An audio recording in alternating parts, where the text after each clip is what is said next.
வணக்கம். நம்ம சமையலறை தமிழ் சேனல் சார்பாக உங்களை அன்புடன் வரவேற்கிறேன்.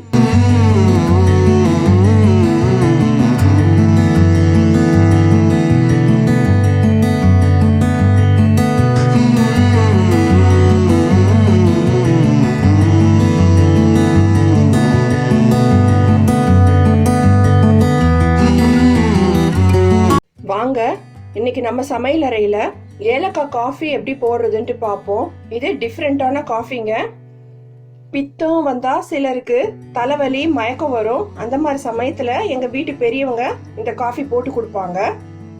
இதுக்கு தேவையான பொருள் 6 ஏலக்காய் எடுத்துருக்கேங்க, பால் 1 டம்ளர், சர்க்கரை தேவையான அளவு, தண்ணி, இவ்வளோதான். இப்போ எப்படி போடுறதுன்னு பார்க்கலாம். கடாய் போட்டிருக்கேங்க, அதில் 6 ஏலக்காவை தோல் உரிச்சிட்டு இதில் கொஞ்சம் லைட்டாக வறுத்துக்கோங்க. ரொம்ப வறுக்கணும்னு அவசியம் இல்லை, கொஞ்சம் லைட்டாக வறுத்துக்கோங்க. கனமான பாத்திரமாக வச்சுக்கோங்க, இல்லை அலுமினிய பாத்திரமாக இருந்தாலும் பரவாயில்ல. அடுப்பு சிம்மிலே வச்சு செஞ்சுக்கோங்க. இப்போ லைட்டாக ஃப்ரை பண்ணியாச்சுங்க. இதில் நான் ஒரு 5 ஸ்பூன் சர்க்கரை போடுறேன்.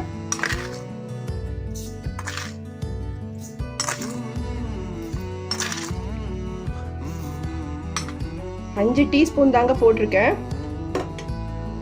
இப்போ இதில் தண்ணி எல்லாம் எதுவுமே விட தேவையில்லை. இந்த ஏலக்காவும் சர்க்கரையும் இதுலேயே அப்படியே மெல்ட் ஆகணும். கேரமலைஸ்ன்னு சொல்கிறாங்கல்ல, அதை மாதிரி கரைஞ்சி அப்படியே டிகாஷன் பதத்துக்கு வரணும். கைவிடாமல் கிளறிட்டுருங்க. சர்க்கரையெல்லாம் கரையுது பாருங்கள். அடுப்பு ஞாபகமாக சிம்மிலேயே வச்சுக்கோங்க. பக்கத்தில் தண்ணி ரெடியாக வச்சுக்கோங்க. இது இன்னும் கொஞ்சம் ஒரு லைட் ப்ரௌன் வரட்டும், இன்னும் கொஞ்சம் ப்ரௌன் வரட்டும். பாருங்க, நுரைச்சிக்கிட்டு வருது. இந்த ஸ்டேஜில் நம்ம தண்ணி சேர்த்துடலாம். தண்ணி பக்கத்தில் வச்சுக்கோங்க. இதுதாங்க காஃபிக்கு உண்டான டிகாஷன். இது ஒரு 5 நிமிஷம் கொதிக்கட்டும்.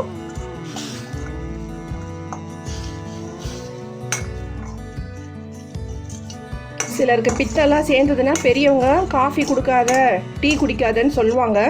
அந்த மாதிரி சமயத்தில் எங்கள் வீட்டில் இருக்க பெரியவங்க இந்த தலைவலி மயக்கத்துக்கு ஒரு மாதிரி கொமட்டல் இருக்கும். அந்த மாதிரி சமயத்தில் இந்த காஃபி போட்டு குடிப்பாங்க.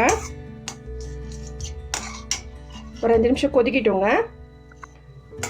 ஏலக்காய் காஃபிக்கு உண்டான டிகாஷன் கொதிச்சிருச்சுங்க. இந்த காஃபி ஒரு டிஃப்ரெண்ட் டேஸ்ட்டாக இருக்கும். எப்போயாவது ஒரு மாதிரி உடம்பு சரியில்லாதவங்களுக்கு போட்டு கொடுக்கலாம். ஸ்டவ் ஆஃப் பண்ணிடுறேன். இதை ஒரு வேறு கப்புக்கு மாற்றிடுறேன் டிகாஷனை. இப்போது காஃபி எப்படி சர்வ் பண்ணுறதுன்னு பார்க்கலாங்க.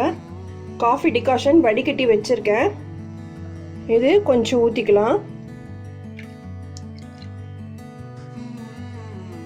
பால் நல்லா சூடு பண்ணிக்கோங்க, திக்காக வச்சுக்கோங்க.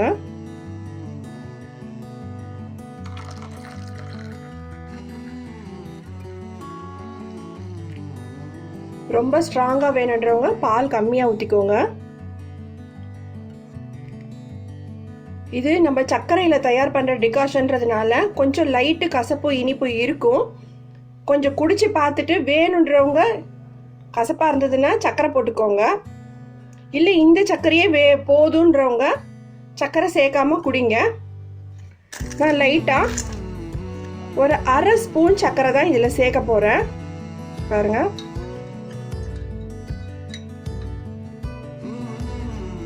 காஃபி குடிக்கிற ஸ்ட்ராங் இருக்குங்க. ஒரு தடவை இந்த ஏலக்காய் காஃபி ட்ரை பண்ணி பாருங்க. ட்ரை பண்ணி பார்த்துட்டு உங்கள் கமெண்ட்ஸை கமெண்ட் பாக்ஸில் சொல்லுங்கள். எங்கள் வீடியோவை லைக் பண்ணுங்கள், எங்கள் சேனல் சப்ஸ்கிரைப் பண்ணுங்கள். பக்கத்தில் பெல் ஐக்கான் வரும், அதை கிளிக் கொடுத்தீங்கன்னா நாங்கள் போடுற வீடியோஸ்லாம் உங்களுக்கு நோட்டிஃபிகேஷனில் வரும். Stay connected. தேங்க்யூ.